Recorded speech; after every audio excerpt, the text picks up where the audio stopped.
Jacob had always been drawn to the mysteries of the world, but when he moved into the old mansion on the outskirts of town, he had no idea that he was about to become entangled in a web of darkness that would consume him whole. The mansion stood tall and imposing, its ancient walls whispering secrets of a past long forgotten. Jacob felt a shiver run down his spine as he stepped through the front door, the weight of centuries pressing down on him like a heavy blanket. As he explored his new home, Jacob couldn't shake the feeling that he was being watched, that unseen eyes followed his every move. But he pushed aside his unease, determined to make the most of his new beginning. It wasn't until his first night in the mansion that Jacob realized the true nature of the darkness that lurked within its walls. As he lay in bed, the darkness pressing in around him, he heard it, the faint whispering that seemed to come from nowhere and everywhere all at once. At first, Jacob dismissed the whispers as the product of his overactive imagination, the result of his mind adjusting to a new environment. But as the nights wore on, the whispers grew louder, more insistent, until they seemed to drown out the very silence of the night. Desperate for answers, Jacob searched the mansion from top to bottom, but no matter where he looked, he found nothing out of the ordinary. It was as if the whispers themselves were a part of the mansion, a malevolent force that defied explanation. One night, unable to bear the torment any longer, Jacob resolved to confront the source of the whispers head-on. Steeling himself for whatever horrors awaited him, he made his way to the room where the whispers were the loudest, his heart pounding in his chest. The door creaked open on rusty hinges, revealing a darkness so thick it seemed to swallow the very light. Jacob hesitated for a moment, his resolve wavering, but then he stepped into the room, determined to uncover the truth.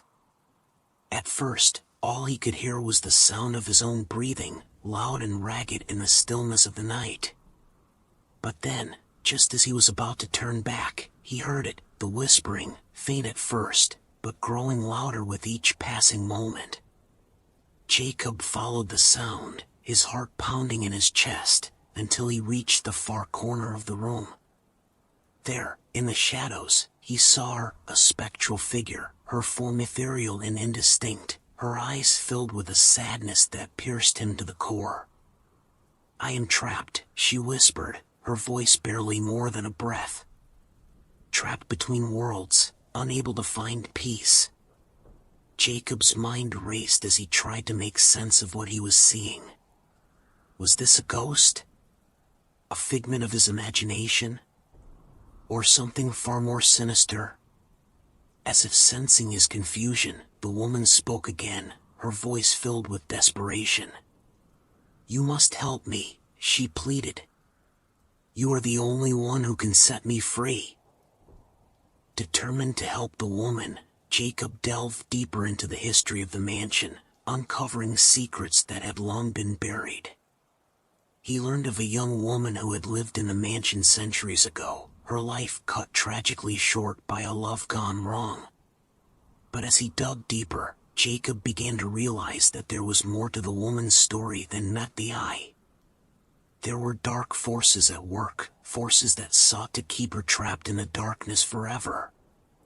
With each passing day, Jacob felt the darkness closing in around him, threatening to consume him whole. But he refused to give up, driven by a sense of duty to the woman whose soul he sought to save. As Jacob drew closer to the truth, he found himself face to face with the darkness that had haunted him since the day he moved into the mansion.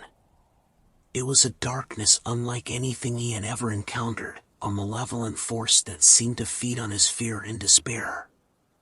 But Jacob refused to back down, drawing on the strength of his convictions to face the darkness head-on. With each step he took, he felt the weight of centuries pressing down on him, threatening to crush him beneath its unfathomable power. And then, just when all seemed lost, Jacob had an epiphany. The key to setting the woman free lay not in fighting the darkness, but in embracing it, in using its power to fuel his own. With newfound determination, Jacob confronted the darkness head-on, channeling its energy into a single, desperate act of defiance. And as he did, he felt a surge of power unlike anything he had ever known, a power that filled him with hope and renewed strength. With one final, triumphant cry, Jacob unleashed the full force of his newfound power, banishing the darkness from the mansion once and for all. And as the echoes of his victory faded into the night, he felt a sense of peace wash over him, a peace that he knew could only come from setting the woman's soul free. As Jacob stood in the darkness, surrounded by the remnants of the battle he had fought, he felt a presence beside him, a presence that he knew could only belong to the woman whose soul he had saved. "Thank you," she whispered, her voice filled with gratitude. "Thank you for setting me free." And as Jacob watched her spirit ascend into the light, he knew that he had finally found the peace he had been searching for, both for himself and for the woman whose soul he had freed from its eternal torment.